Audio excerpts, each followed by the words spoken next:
Sir Terry Wogan was the ultimate broadcaster. The voice that helped Britain wake up and face the day, and the man who raised millions for charity as the host of Children in Need. What a night! So from all of us, thank you. His was an extraordinary career, touching the lives of those who watched him, listened to him, and worked with him. And this week at Westminster Abbey, his friends, colleagues, and family came together to celebrate the man they loved. The service took place exactly 50 years to the day after he presented his first programme for the BBC. A step on the way to becoming one of the greatest broadcasters in British history. He assumed an intelligence on the part of the audience. There was no talking down, he kind of talked up to the audience. It would be a human thing to say, I made a mess of that. The public might warm to you more than they do. I think he had the perfect balance of heart, soul, compassion, but also with a sprinkle of laughter and a sense of humour on top of that.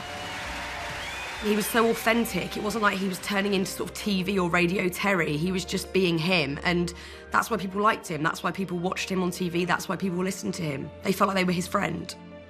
He had time on the radio for his listeners. He had time on the radio for himself. He had time in life for everyone. That was the thing for me. He never felt like he particularly adapted to trends or what someone else wanted him to be. He was just always his own man, and that's always a very attractive quality in someone. Terry, you're smashing it tonight, you know. Absolutely smashing it. Which is popular talk for ruining it, is it?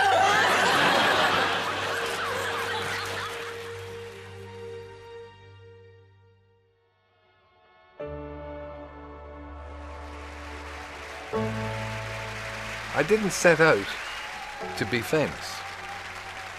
But I mean, I didn't mind. I mean, if being famous was there on offer, great.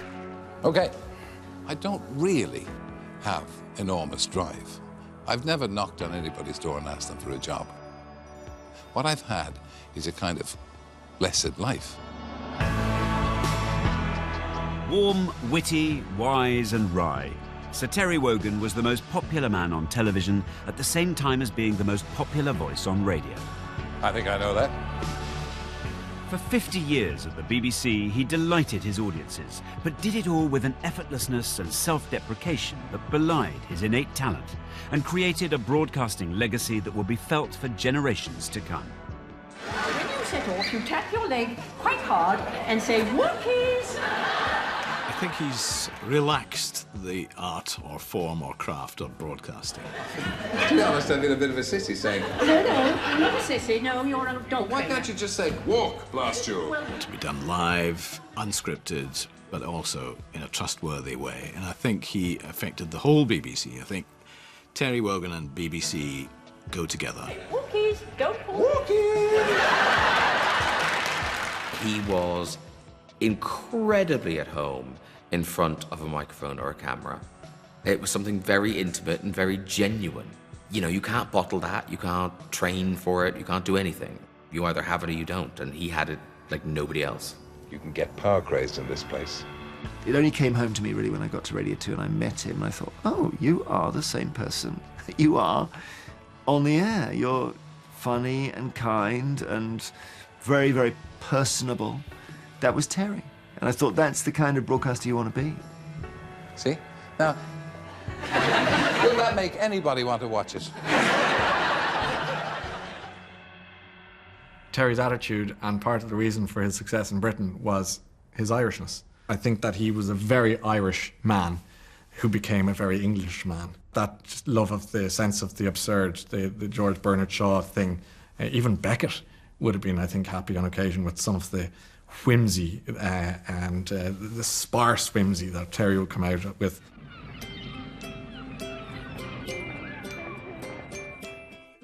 He may have been a giant of British broadcasting, but Terry Wogan's Irish roots were key to the man he became.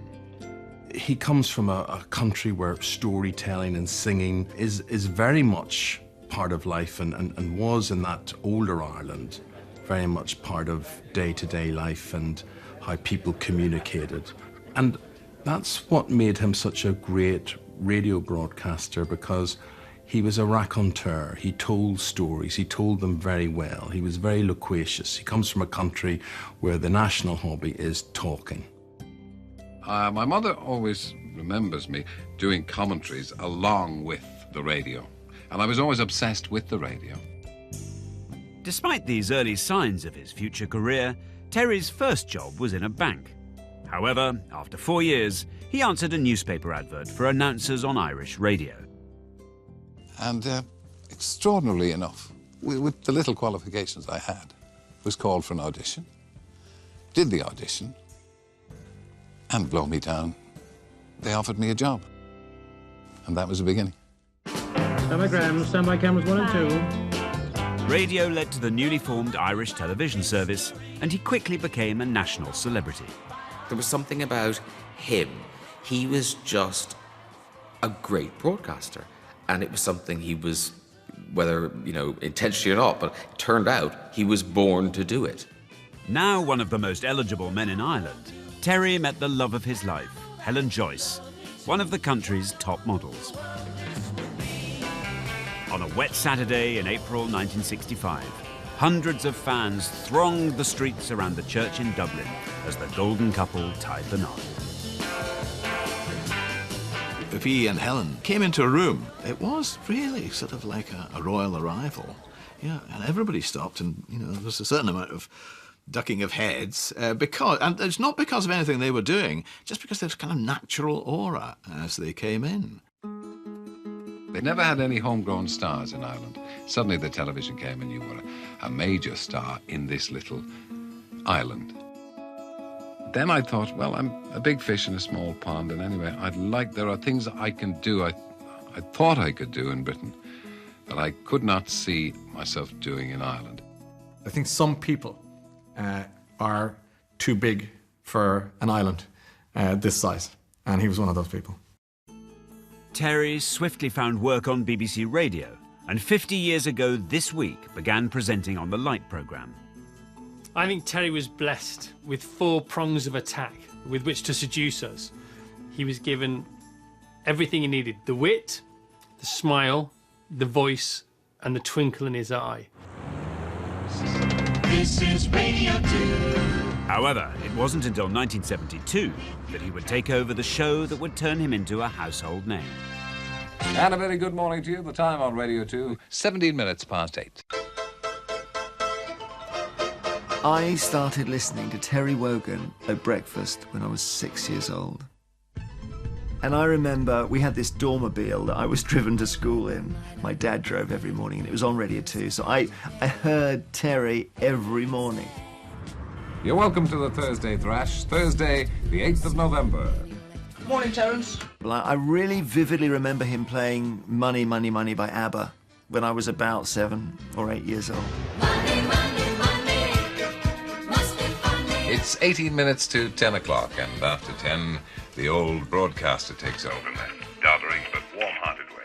That voice was so embedded in all of us. It's like an instant familiarity with childhood, with comforting. That's when I think of Terry, I think of comfort, because he had such a soothing way about him. Resurfacing work is starting today on the A423M.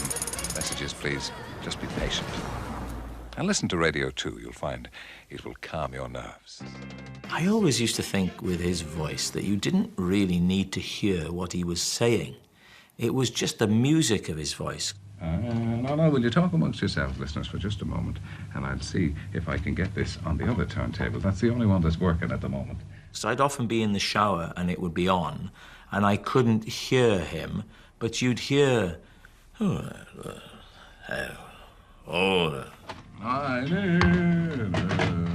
it was kind of relaxing and reassuring. His voice, very reassuring voice.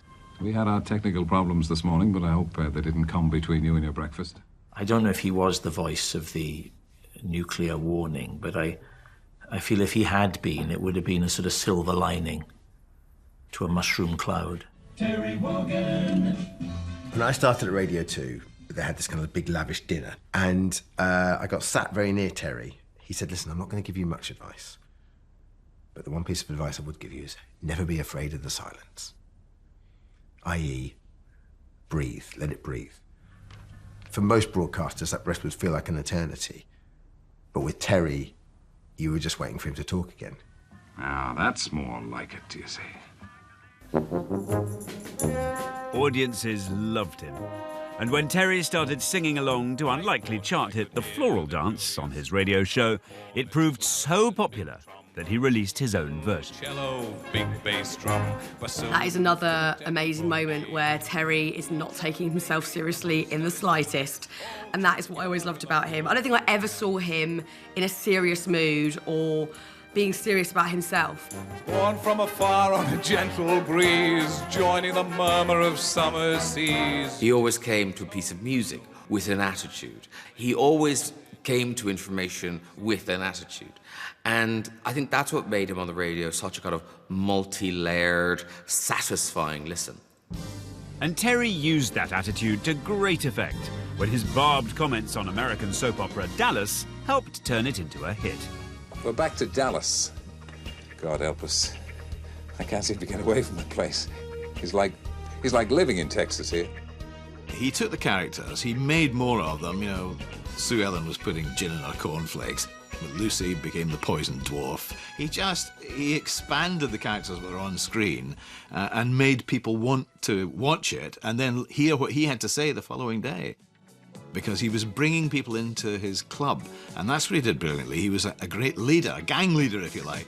Are you in any way, in fact, putting your power to the test over your listeners and trying to make them watch something that you are particularly interested in? You can't force people to watch things, no. Any more than you can force people to buy a record. It doesn't matter how often you play it. If they don't want it, they won't buy it. And, you know, I will say things, obviously, to try and generate a response. I will say something and hopefully get people to latch onto it and provide me with my script. Because otherwise, as I say, I'd be sitting here mum chance. And we'll be fighting the flam this very minute because it's 7:45 and I've a room full of people We're only too willing to get into their leotards and shake their shoulders about. He absolutely understood Middle England, if you want. Just for a couple of hours in the morning, you could forget about everything else that was going on and just enter that parallel universe that was Wogan's world. I don't want anybody corpsed by this fight on flab. It's an exercise designed to whittle down the shoulders because there's little more unsightly than a flabby shoulder. The reason he connected with his audience on the radio is because he knew that it made it, his show, he knew it made a difference to whether they were happy in the morning or not. 7 or 8 million Brits finishing at 9:30 happier than they were at 7:30. That's the Bee Gees sisters. Famously, somebody once said to Terry, how many listeners do you have? And he could have said 8 or 9 or 10 million or whatever it was, but he said 1. And I always remembered that as a broadcaster because I thought that is the secret. He's not a broadcaster, he's a narrowcaster. It's him and you and there's no one else. And you really feel like he's talking down the phone to you almost. Well, that's the height of it for another day. Thank you very much for your company between 7 and 9 on Radio 2. It's disco. Having conquered radio, the next step was television, where he appeared on a wide variety of entertainment shows. And the man with all the questions and some of the answers is Terry Wogan. I told you, a television radio personality. Will you just say something in your voice that they'll all recognise? Would you like to lie down on the floor and fight the flab with me? Terry Wogan, yes! But Terry's most successful job on TV during the 70s was a 7-year stint as presenter of Come Dancing. Hello and welcome to the grand final of the 1974 series of Come Dancing. Oh, yes. Frilly shirt, big bow tie, velvet jacket. And, you know, that's what's great with Terry Wogan. It didn't matter what he went into, you know, he was great at it because he gave his all to everything he did. And I think that's the secret. However, despite being hugely popular, he still needed a breakthrough TV hit. It arrived in 1979. Terry Wogan! It was the moment he knew he was a star. He said prior to that, whenever he'd done television, he was always told how to find the camera. You stand there to find the camera, to find your light. And Blankety Blank was the first time when he realised the camera was following him.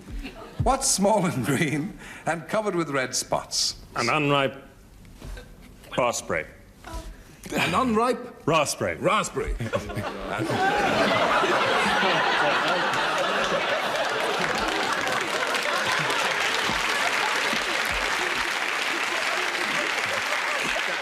Well, let's see how many points David gets with this one. Blankety Blank was absolutely perfect for him because it was about words. So he could be mischievous, he could act as if he didn't understand what was going on or whatever, but Terry and words went together like milk and tea. The show really depended more heavily than most game shows on the personality of the host, with the celebrity guests bouncing off him, him bouncing off them. It was just a wonderful half hour of nonsense, complete nonsense. There's nobody pretending it's anything other than a very, very silly quiz. What I like about it is that it's a kind of anti-quiz. The prizes are not worth winning, the questions are not worth asking, and the whole thing is probably not worth doing. Look at that, every move a poem. With Terry at the helm, Blankety Blank's ratings soared to over 20 million viewers. Aren't you the saucy crew this week? And stars of the day flocked to be on the show. I hope Santa Claus gave you what you wanted for Christmas. I asked for 6 stars.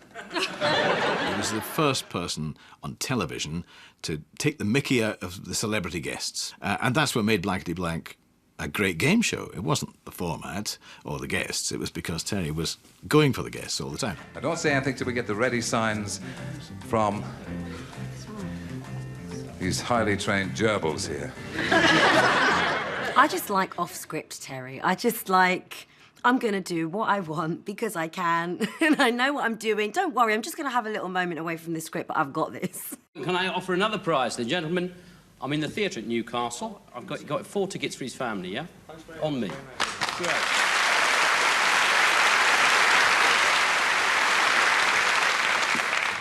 That's a prize? He knew all about timing. He knew everything about timing. He would never step on a punchline or anything like that. No, he was far too classy for that. Bazza? Yes, Tezza. Well, he had a love of laughter for a start. He had a love of comedy. And he was never a flippant man. He was serious about serious things. But if there was a funny angle to any situation, he would spot it. He loved the other person getting the laugh. Are you going to read it again? No. Oh. Trouble with your R's, eh? He would blatantly feed you, hoping you'd come back at him. Why do you think I have to wear these dark suits? Well, if the jokes die, you're dressed for it, aren't you? He may well have been 1 or 2 steps ahead. He would never create that impression for the viewer or the listener, because that would have been ungentlemanly towards the performer. I don't have to do this for a living. I could have been a brain surgeon or anything. I could have been a disc jockey, yeah. You could still be. I could still be. He had wit, and wit is basically the intelligence of comedy. And that's very few people have, very few DJs have that. Maybe he's the only one that's ever had that.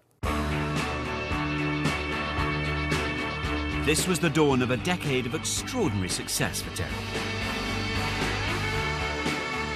Ladies and gentlemen, welcome to whatever it's called this week.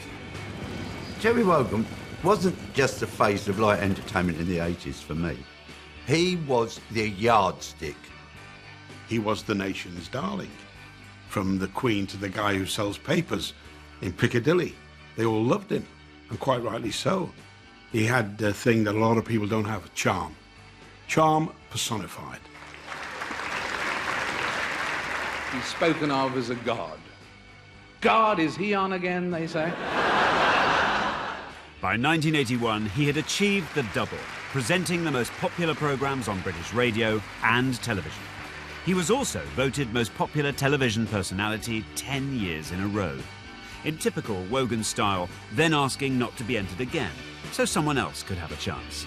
A poll rated the Queen and Prince Charles as the only people in Britain more famous. Now Wogan, and he'll be doing very well if he gets down in 3 or 4 from here. And he even made history as the sinker of the longest ever televised putt, a record he held for 22 years. It can't. The greatest putt I've ever seen in my life. Well, he'd go on about that when we'd had a couple, and I got James. Well, James, now let's just mention... Shut up. I don't want to know about the putt. I'd have give anything for it to have been me. Here we have a disc jockey, singer, golfer, elephant rider. Sex symbol. Sex symbol, compere, star tipster. Good to his mother. Good to his mother. Dare I ask you what Terry Wogan's ultimate ambition is? I'd hate to have an ultimate ambition. I have ambitions that take me from year to year, things I would like to do. It's a funny thing. When I started in radio, I was ambitious to be a radio announcer in Ireland. And now, look at me, gone straight downhill. But Terry's huge popularity coincided with one of the most volatile periods in British history. 4 people are dead and dozens injured after the bomb at the Conservative Party hotel in Brighton. But the IRA failed in what they set out to do. Bear in mind, Terry was there broadcasting at the height of the Troubles in Ireland, bombings in England as well by the IRA. That was a difficult time to face a British nation. What if you're an Irish man, woman, boy, girl in the UK in the 1970s and indeed the 1980s, and there's a bombing campaign going on, and that bombing campaign is going on and committed by other Irish people. And you have to go to work on a Monday morning and it's raining and a bomb went off at the weekend and people are thinking, those Irish.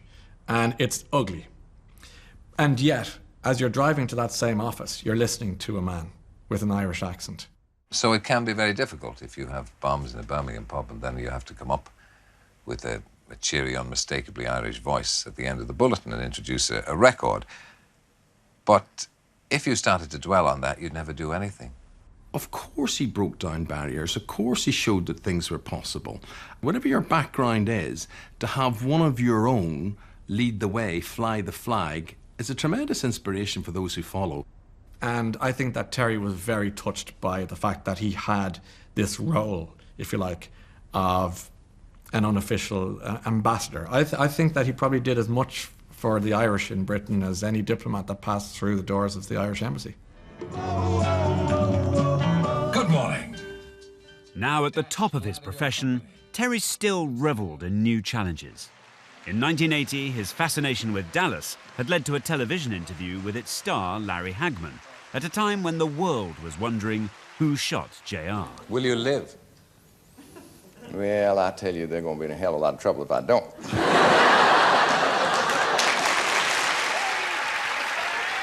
The BBC were impressed, and with the departure of Michael Parkinson in 1982, they needed a new chat show host.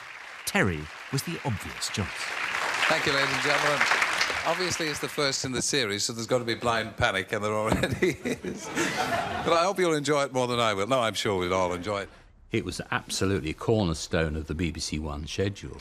And within a year, we had ITV in disarray very, very quickly. And it was a hugely successful project.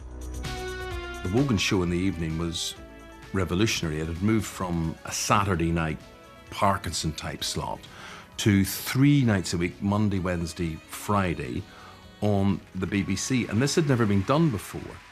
Going out live, it was a daring prospect, but something had to give. After 12 years, Terry took the tough decision to step down from his Radio 2 breakfast show. Oh, you stopped. The all-new BBC. And then they have to rely on somebody like me to start it. Anyway, welcome to the beginning of what I hope will be a long and happy relationship. Terry had made the right choice. Wogan was a hit. Oh, Wogan. Drawing an average of 8 million viewers a night and crowning its host the king of television. $1 million for your next movie. Wow. In fact... Yeah. Oh, Terry, is it Terry? Yes, it is. His chat show was on at a time, I think, right towards the end of stars having mystery about them. Yeah! When he had the big American stars on, it was a big deal. Do you have an ideal man? Well, I worked with many partners, and an ideal man would be a man with the eyes of Paul Newman, the nose of Gregory Peck, and the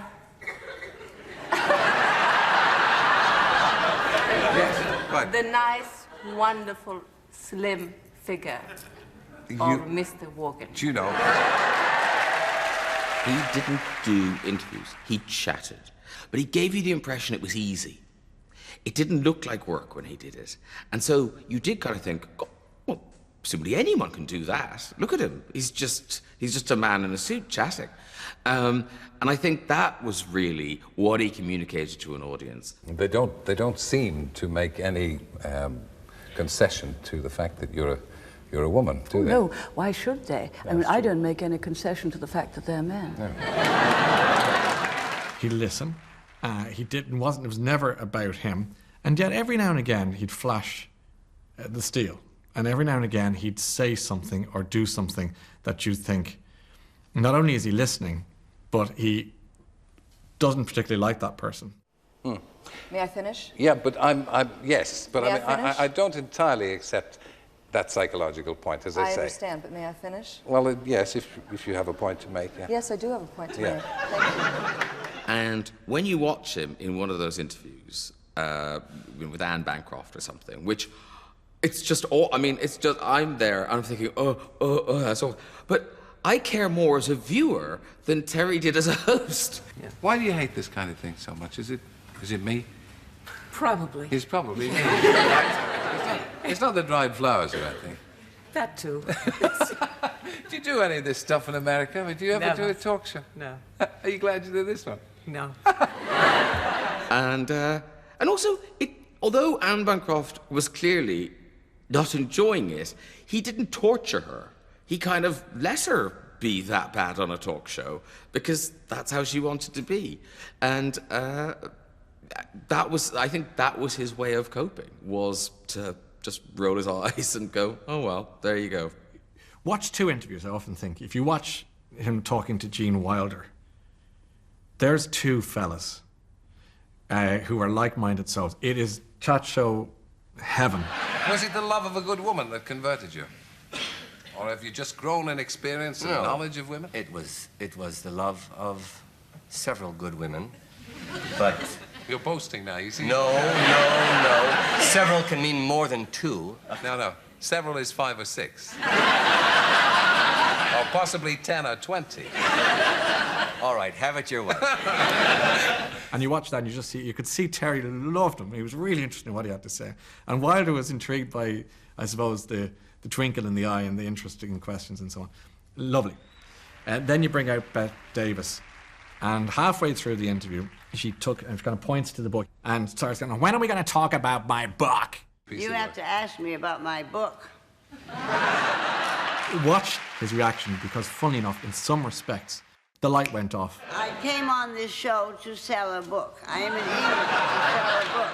Oh, I don't know. We're glad to see you, whether you come to sell a book or not. I think he felt the chat show might have died there. And I think a little bit of him became disillusioned with the chat show. Having paused for that brief commercial word, I seethed inwardly quite a lot. But my iron self-control and early training by Jesuits stopped me ever really losing my temper. I did feel, of course, like giving people a slap, but I never actually did. And I think full marks to me because I quite often had plenty of grounds for giving people a good slap. If life on Wogan could be unpredictable, Terry's home life with Helen was unswervingly rock solid. I suppose people like me are driven by God knows what force. Perhaps it's ambition, but ambition for yourself is not a very laudable thing. If you have somebody behind you who gives you all the support and love and more than you can possibly use, then it's no great shakes to me that I'm standing up here. It's mainly due to her, and I'd like to thank Helen for that.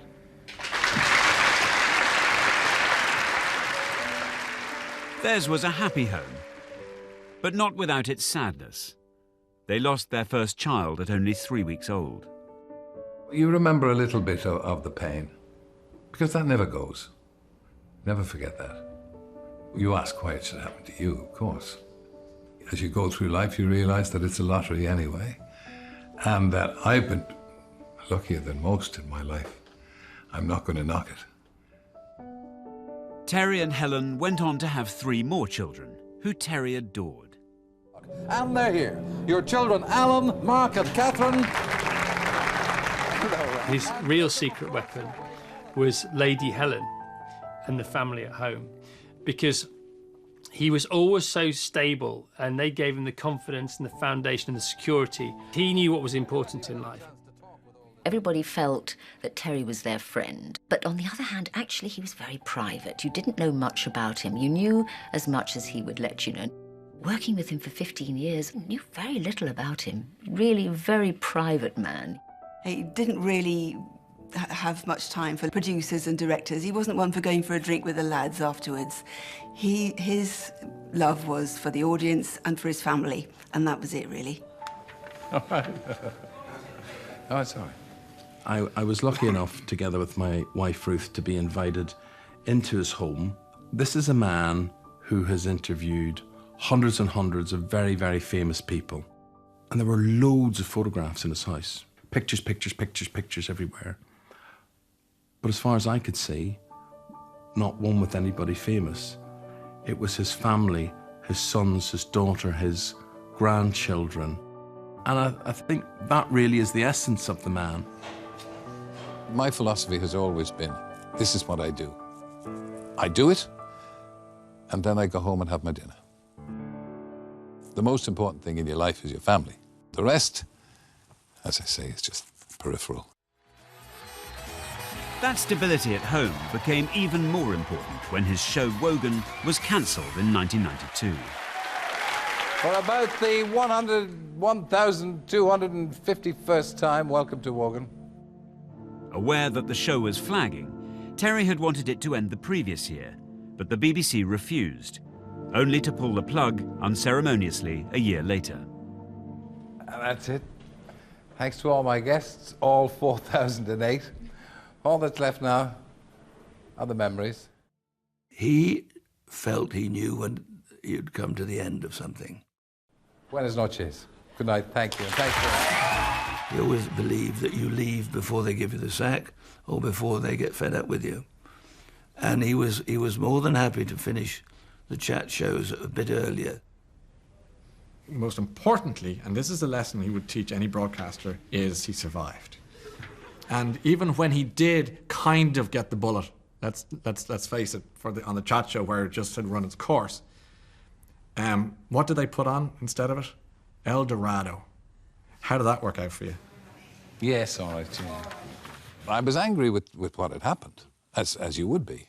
And in a sense, that's what molds you. You think, okay, that's never going to happen again. I'll make my own timings. There you are, you see. But I'm not going to be defeated. I don't recognise failure. He made a remark to me once about being unfaithful to radio. He'd had an affair. He'd had an affair in public with television, and I'm going back home now.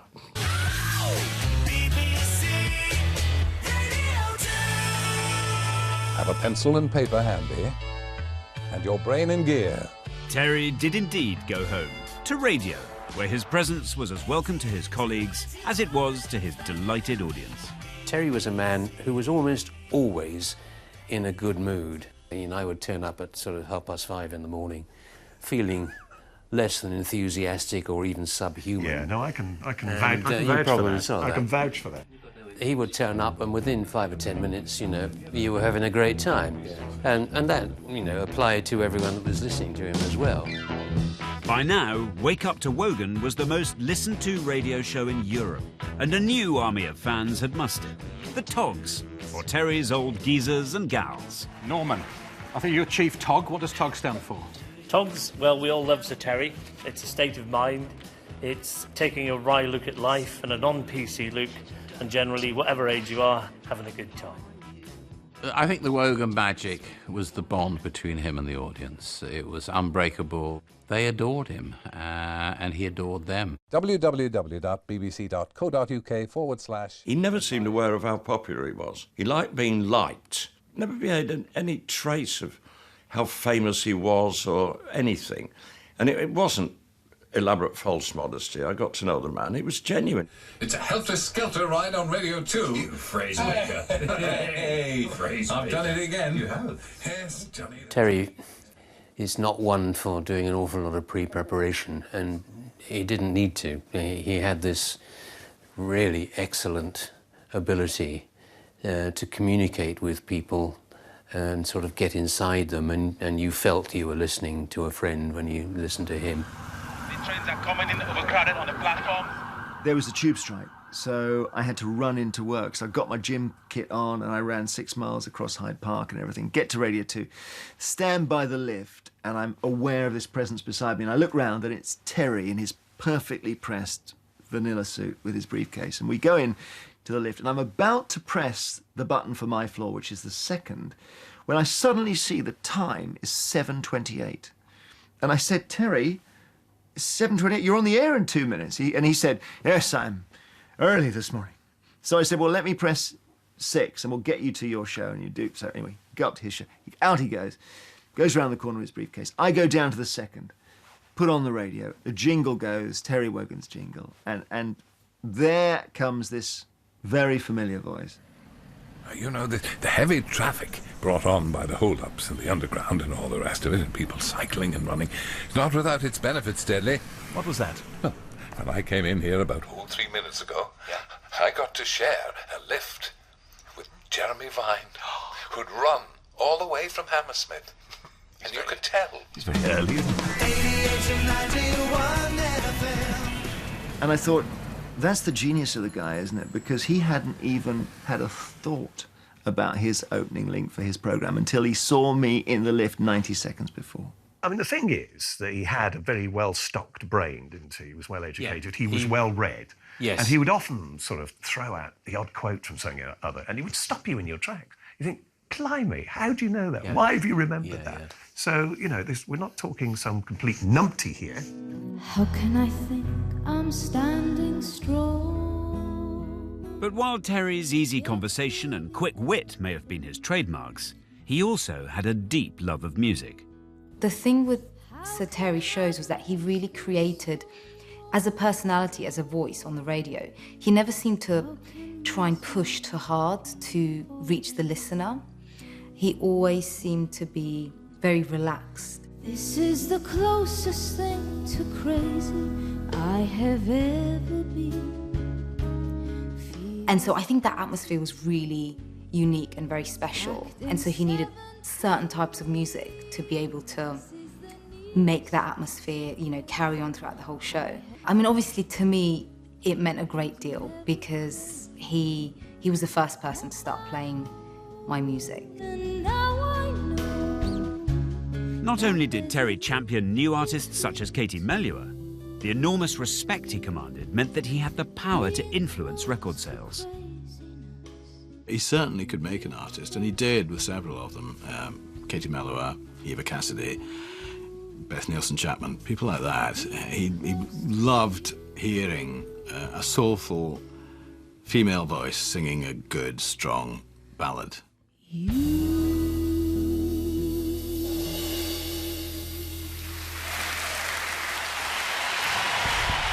But it wasn't only on radio that Terry's musical judgment was in evidence.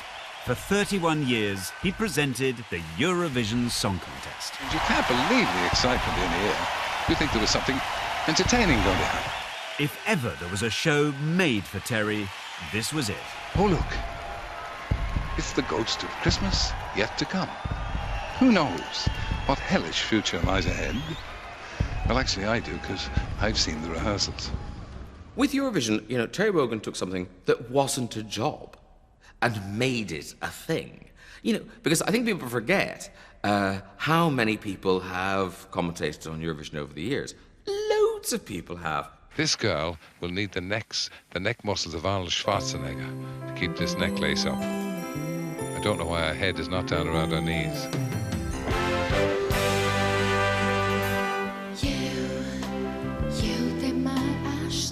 And he made it his own to such an extent that I've done, I think this will be my 9th year, and I still have Terry in my head. Alex is striking, I'm afraid, another death blow to barbers everywhere.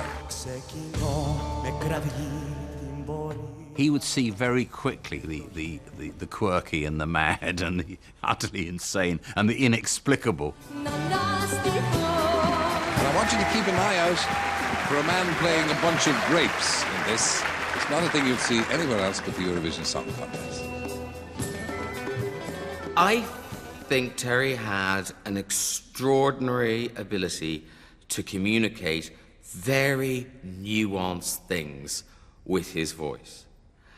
He had one of those voices, you could hear a raised eyebrow in it. Keep an eye out for Archimandrite, High Priest of the Bongo. There's the fellow. It was the original Gogglebox. I mean, he was just sitting there going, what the, where the, who the, how the, why the... And you were thinking, yes, that voice is our voice on the couch. And watch out for the lead singer.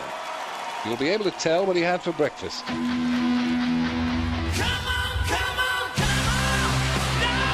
The word that describes Terry best, I think, is irreverent. He was irreverent to the BBC. He was certainly irreverent to poor old Eurovision. But actually, in a way, his irreverence saved it. His irreverence is the reason it's still on the air in the UK and still loved today.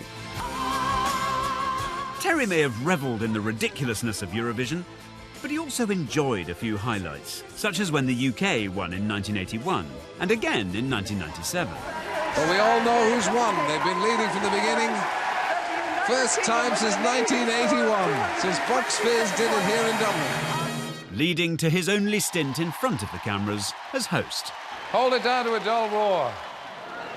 The rest of Europe thinks the British are reserved. Bonsoir, mesdames et messieurs. In 2008, as he turned 70, Terry made the decision to stand down from the Eurovision Song Contest.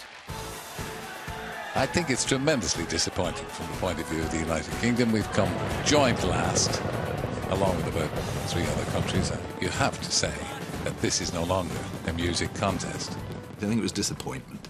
I think he just didn't care for the way it had moved, and there was such obvious, blatant bias in the voting. I think he felt this is not the same as it was. And when the fun goes out of something for Terry, it's gone. So he left at the right time. Good evening and welcome to the Eurovision Song Contest 2009, coming to you live from Moscow. I'm Graham Norton. I miss Terry too. I'm sorry, he's not here. I think about a week before I was heading off to do it in Moscow, and my phone rang, and it was Terry. And you know, I genuinely thought that was lovely. He bothered to call me to wish me well and to say that he'd be watching. And then the only advice he gave me was not to have a drink before song 9. In 2009, after nearly 30 years behind the breakfast show mic, came the announcement that would break the hearts of millions. And this is it then. This is the day I've been dreading. The inevitable morning when you and I come to the parting of the ways. I'm not going to pretend that this is not a sad day. You can probably hear it in my voice. I'm going to miss the laughter and the fun of our mornings together. Have a happy Christmas. Thank you. Thank you for being my friend. When you listen back to his farewell, I think all those years of closeness to the listeners and to his team came out when he said goodbye, because you could sense it. Is it over, really? He left at the top of his game. He was the foundations of Radio 2. He was absolutely part of the fabric of the place, and that resonates through now as well. Well, Radio 2's Terry's home, you know. I mean, Radio 2 is where he was for over, close to 4 decades, and so is his ship. We just get to sail it. Terry's popularity, though, showed no sign of diminishing. Sir Terry Wogan, for services to broadcasting. In 2005, he'd been knighted by one of his most famous fans. In the years that followed, more awards flowed in. After 50 years as the country's greatest and favourite broadcaster, it gives me enormous pleasure. It is also genuinely, it's a terrific honour for me to be asked to give to Sir Terry this special Lifetime Achievement Award for radio broadcasting to Sir Terry Wogan. all broadcasters that like television, that watch television, that have grown up being passionate about television and radio, you can't help but look to him as the daddy. Please. Well, ladies and gentlemen, it's been a journey. This only sustains my long-felt theory that in our business, if you can stay upright and reasonably sober, they'll give you something in the end. With more time on his hands, Terry threw himself into a variety of work. A new weekend radio programme, documentaries, and appearances on panel shows, all confirming his role as a true broadcasting great. Hello. Hello and welcome to what they call a show. Now, I think you all know why I'm here. I mean, I could have been on Strictly Come Dancing. I could have been on I'm a Celebrity, Get Me Out of Here. But I wanted to put myself through the most degenerating and debasing show of them all. He understood that you had to keep up with the times, and he was genuinely interested in what was going on culturally. He was courageous, and he kept trying new things, and he was just up for a laugh. Thank you. I've done quite a few panel shows with all different sorts of hosts, and normally, if they have a bit of a go at you, you want to fight back. But when Terry says anything, I just sit here thinking, you're right, I am.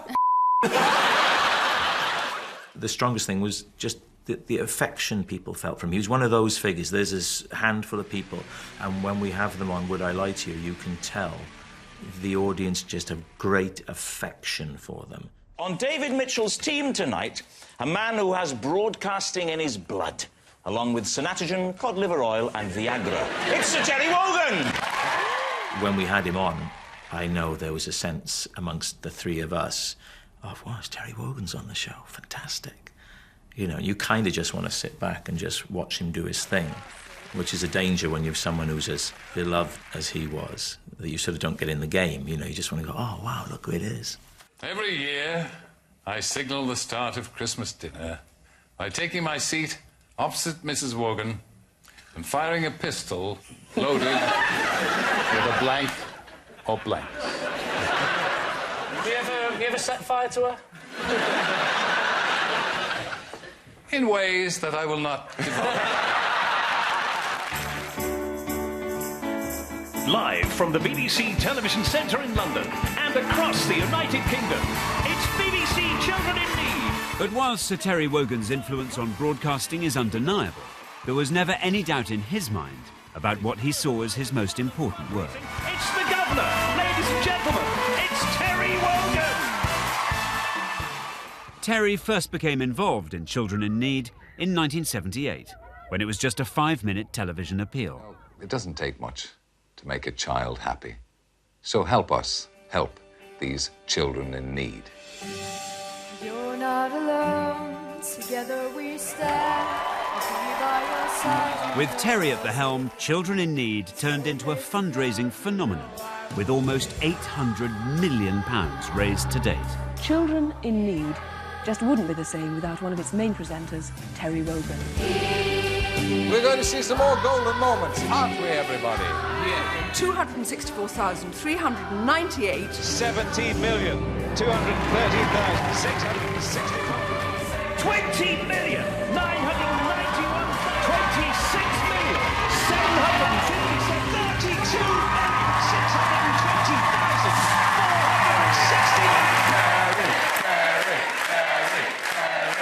I think the reason Terry was so successful with Children Need is because he meant it. He was different on Children Need. You know, his persona was completely different. That was the closest Terry to the real Terry you ever saw. They need your help, if you've read the papers, more than ever. So please, please, dig deep. Dig deep. I'll be coming around with buckets for all of you. He has always said he didn't like rehearsals. He's always said he likes flying by the seat of his pants. This was 7 hours of flying by the seat of his pants. I thought we might have a member of the audience come down and pick a golden moment for us, eh? What do you think of that? Yeah. Belting idea. What? And he also felt that relating to people was the most important thing of his job. Absolutely. Nothing to do with directors, pleasing programme controllers, nothing to do with that. Myself and the aforementioned Joanna Lumley, she who looks like a a wasp with the measles, she in her bondage boots, and me in the shoes with the hole in the sole. I've got to go up and prize money from our studio audience. You've only just come in. This is a nasty shock for them, I can tell you. Terry was shameless. He would do absolutely anything for the charity. He would make a complete pillock of himself. With the band with a curious tone of a cornet, clarinet and big trombone. He was always talking about the generosity of the great British public over and over again. He was very vocal in his gratitude for that, but he never talked about his own generosity. The target this year is £1.5 million, and helping out Joanna Lumley and Sue Cook will be the man of 1,000 jobs, our own Terry Wogan. At the moment, he's hard at work, I'm told, in Broadcasting House. He put his heart and soul into it. His radio programmes leading up to Children in Need, there'd be so much going on. We're doing very well, even as we speak. They've dedicated nearly £8,000, or pledged nearly £8,000 between those early hours of the mornings. Terry was Children in Need. He was. The fact that he was there from the beginning, the fact that we associate Children in Need with him. I just remember being made to feel so welcome, and that I was being schooled by a legend and a real pro, and just watching him with his easy nature was a real lesson. Shall we get the show on the road? A lot of the time I would have to sort of gently elbow him to sort of wind it up now, Terry, but he didn't care. He knew that was going on. He was the most professional, hard-working, skilled presenter I've ever worked with. Easy, girl. Don't tell anyone, but I'm making it up as I go along. I guess that, yeah. The amount of man-hours he put into that charity, and also the extraordinary amount of money that he personally was responsible for raising, is phenomenal.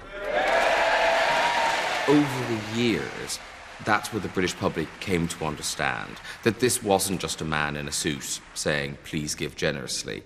It was a man in a suit who absolutely believed in what he was doing and what he was saying, and the good that could come from the show. As you can see, there is a certain someone missing who is usually by my side. But due to ill health, for the first time in 35 years, we are without our Knight of the Realm, our very own Sir Terry Wogan. It was really, really weird not doing the show with Terry, because he is Children in Need. He was Children in Need. So it was really strange. It was a sad, sad evening. Stepping in at the last minute, ladies and gentlemen, please give a very warm welcome to Dermot O'Leary. It's a very emotional night for me, because that, coupled with the fact that I'm walking in my hero's footsteps, really. Much like Radio 2, his DNA is all over that show, and the feel and the shape and the beats of the show are very Terry. So Terry, please get well soon. You know you're my hero. Your shoes are big shoes to fill, big size 11 Irish brogues. Yeah. I'll do my very, very best. In a lovely way. They went, do you want to rehearse? And I said, yeah. And they go, oh, thank God for that. I said, what do you mean? They said, he never rehearses. I said, what do you mean? It's a 2.5 hour live, I think it was like 3 hour live stint or something like that. I said, what do you mean never rehearses? He said, no, he never rehearses. He just comes on and just does his thing. Bless you for the warmth of your enthusiasm. Spend as if your pocket thinks your hand's gone mad tonight. Tonight's a very important night for the nation's children. It's a chance for us all to do something life-changing for the people who need it most. For me, the greatest attribute and the most important thing you could bring to a marriage, the most important thing you could bring to a family, the most important thing you can bring to anybody is kindness. In the old church word, charity. So it's a combination of love and charity. Kindness, that's the word. He had one of the most recognisable faces and voices in the land, inspiring affection as well as admiration over the course of a 50-year career. Sir Terry Wogan has been called a broadcasting legend today after his death at the age of 77.